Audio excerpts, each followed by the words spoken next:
لباس التقى خير الملابس كلها وأبهى لباسا في الوجود وأجمل. Assalamu alaikum wa rahmatullahi wa barakatuh. Je suis très heureux de vous retrouver pour ce nouvel épisode et pour ce deuxième hadith. Aujourd'hui, j'aimerais partager avec vous le hadith d'Ibn Omar qui nous rapporte que le prophète sallallahu alayhi wa sallam a dit إذا رأيتموه فصوموا وإذا رأيتموه فأفطروا وإن غم عليكم فاقدروا له. Le prophète sallallahu alayhi wa sallam nous dit ici, lorsque vous voyez la nouvelle lune, jeûnez, et lorsque vous voyez de nouveau la nouvelle lune, interrompez votre jeûne, cessez de jeûner.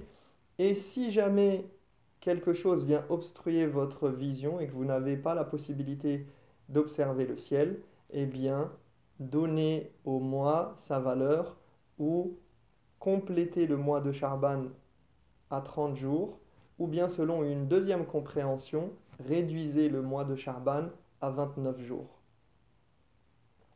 Alors ce hadith est très important car il nous permet de définir le début de certaines adorations importantes, notamment toutes les adorations qui sont relatives au mois lunaire. Et en particulier ici, c'est le mois de Ramadan. Il nous permet de définir à quel moment exactement le Ramadan commence et à quel moment il se termine. On nous dit ici, lorsque vous voyez la nouvelle lune annonçant le début du mois, eh bien considérez qu'il s'agit du début du mois de Ramadan, vous pouvez jeûner, vous devez jeûner. Et lorsque vous voyez à nouveau la nouvelle lune à la fin du mois, dès ce moment-là, eh bien, vous interrompez votre jeûne. C'est le moment de la rupture du jeûne et de Salat el-Eid.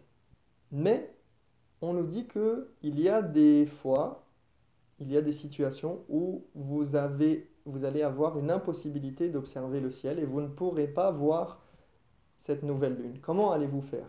Eh bien ici, le prophète sallallahu alayhi wa sallam nous donne une solution qui est des plus simples. C'est de repousser le début de Ramadan au jour suivant. Et ça, c'est selon une des compréhensions, car il nous dit faqduru lahu. Et il faut savoir ici qu'il y a une divergence chez les savants dans l'interprétation de ce terme. Et certains, et c'est l'avis de la majorité, vont considérer, d'après d'autres hadiths authentiques, qu'il s'agit du fait de terminer le mois de Sha'ban et de le compléter à 30, puisque dans certains hadiths, c'est vraiment explicite. Le prophète sallallahu alayhi wa sallam nous dit terminer le mois de Sha'ban à 30 jours, considérer qu'il fait 30 jours. Mais d'autres savants sont allés vers une autre solution, une autre compréhension du hadith, et ils nous disent faqduru, le mot qadr, il signifie dans la langue arabe réduire, et c'est le cas dans de nombreux versets du Coran. Du coup, cela amène la compréhension du hadith à réduire le mois de Sha'ban à 29. Mais dans tous les cas, nous avons une solution intermédiaire ou une solution de rechange. Le prophète sallallahu alayhi wa sallam nous dit, voilà comment vous devez définir le début du mois de Ramadan. Si jamais vous êtes dans l'impossibilité de le faire, eh bien vous avez une autre solution. Quelle est-elle? Selon une des compréhensions, réduisez le mois de Sha'ban à 29. Selon une autre compréhension, terminez le mois de Sha'ban à 30. Et voilà, il n'y a pas de complication dans cela. C'est quelque chose de très facile. Et on voit ici la miséricorde d'Allah subhanahu wa ta'ala qui nous facilite nos adorations et notre pratique. Et ceci a fait dire à de nombreux savants aujourd'hui que nous n'avons pas besoin d'éléments subsidiaires pour savoir quand commence le Ramadan. Nous n'avons pas besoin de technologie, nous n'avons pas besoin du calcul astronomique et de l'observation à l'aide de télescopes, du moment que le prophète sallallahu alayhi wa sallam nous a donné les clés et tous les éléments qui nous permettaient de définir le début des mois lunaires. Donc ils en viennent à dire que le calcul astronomique, il est très bien pour de nombreuses choses, mais ici, en l'occurrence, dans la détermination du début du mois lunaire, eh bien, nous n'en avons pas besoin, nous pouvons nous en passer très facilement, car nous avons toutes les solutions entre les mains. Alors, bien sûr, c'est une question qui fait débat et que de nombreux savants ont traité, et j'ai tendance à aller vers l'option qui a été avancée par certains savants, de nombreux savants suivent cette option également, à savoir que nous utilisons le calcul astronomique simplement pour un nafi, pour nier la possibilité de voir le croissant lunaire ou la nouvelle lune, parce qu'il y a parfois des circonstances qui font qu'on sait que c'est impossible, la lune n'a même pas d'existence à ce moment-là, en tout cas la lune a une existence physique, mais sa vision n'est pas possible. Et du coup, on nous dit, si quelqu'un venait nous affirmer qu'il a vu la Lune, eh bien nous dirions, tu t'es trompé, tu as vu autre chose dans le ciel qui est pollué dans l'atmosphère, dans cette atmosphère. Donc, nous disons, nous pouvons utiliser le calcul astronomique pour nier, mais pas pour affirmer le début de Ramadan. Et par contre, nous pouvons utiliser le calcul astronomique pour dire, voilà, tel jour, toutes les conditions seront réunies à tel lieu et à tel moment pour pouvoir observer la Lune. Et là, nous ferons venir des témoins qui pourront affirmer effectivement ou non du fait que la Lune a été visible et est apparue à ce moment-là. La leçon que j'aimerais partager aujourd'hui avec vous à travers ce hadith d'Ibn Omar, c'est que l'islam nous facilite notre pratique et nous donne les moyens de faire nos adorations convenablement, sans aller chercher trop loin, sans aller chercher midi à 14 heures, et qu'il ne faut pas être plus royaliste que le roi.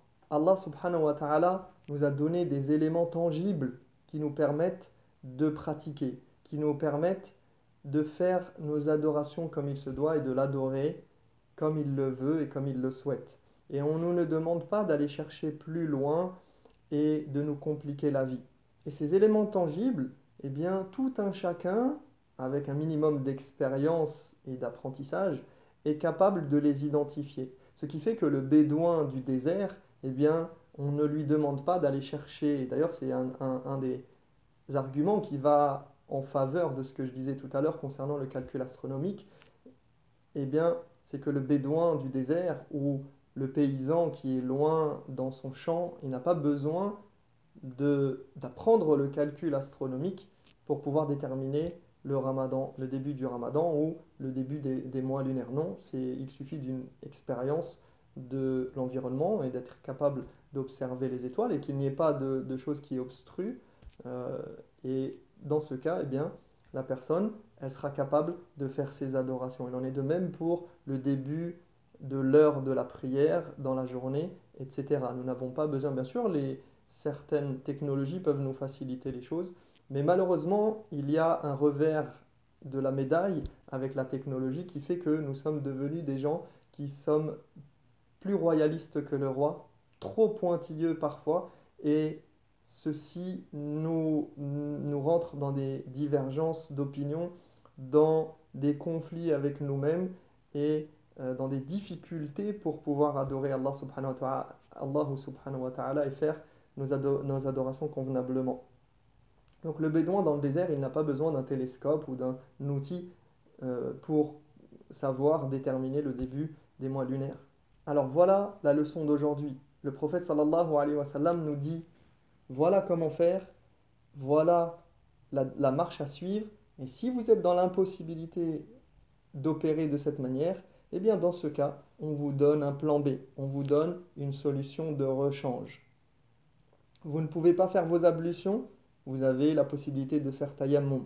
Vous ne pouvez pas faire la prière debout telle que vous devez la faire habituellement avec les inclinations et la prosternation, etc. Vous la faites assis et ainsi de suite. Donc vous avez toujours le moyen de faire vos adorations et de déterminer aussi le début et la fin de vos adorations de manière simple. Vous ne pouvez pas observer le ciel, eh bien vous considérez que Ramadan commencera le jour d'après, point final. D'ailleurs, concernant le calcul astronomique, et ici je pense que c'est parlant d'utiliser cette analogie. J'aime bien présenter cette analogie parce que elle me semble cohérente et éloquente. C'est le fait que lorsque vous faites vos ablutions, eh bien, aujourd'hui, nous disposons de microscopes, d'outils qui permettent de voir les choses de manière très précise. Eh bien, on ne vous demande pas d'aller chercher au microscope si chaque parcelle de votre corps a bien été imbibée d'eau pour savoir si vos ablutions sont valides. On vous dit, vous utilisez ce qu'on appelle ghalabat al-dhann, c'est-à-dire une certitude, vous allez à un degré de certitude qui n'atteint pas les 100%, probablement pas, et on ne vous demande pas d'être jusque-boutiste et d'être extrémiste dans ce sens-là. Non, on nous dit, tu as fait tes ablutions comme tu pensais que tu devais le faire, tu t'es nettoyé de la manière la plus aboutie possible selon ce que tu as pu faire et sans rentrer dans un extrémisme, eh bien, tu as fait ton devoir et il n'y a pas de problème là-dedans. Tu peux faire tes ablutions, tu peux faire ta prière, tu peux faire ton jeûne. Tu fais les choses en fonction de ces paramètres-là et ne rentre pas dans un extrémisme qui va te pourrir la vie parce que c'est quelque chose qui va créer des divergences et créer des frustrations en nous-mêmes par rapport à notre adoration. Voilà la leçon que je voulais partager avec vous aujourd'hui à travers ce hadith où le prophète sallallahu alayhi wa sallam nous dit إذا رأيتموه فصوموا وإذا رأيتموه فأفطروا وإن غم عليكم فاقدروا له. Lorsque vous voyez la lune, vous jeûnez. Lorsque vous voyez la lune, vous interrompez votre jeûne. Et si vous ne pouvez pas, vous avez une solution de rechange et les choses sont très simples. Ne vous embêtez pas. Faites vos adorations et qu'Allah accepte nos adorations à toutes et à tous. Wassalamu alaikum wa rahmatullahi wa barakatuh. فما أحسن التقوى وأهدى سبيلها بها ينفع الإنسان ما كان يعمل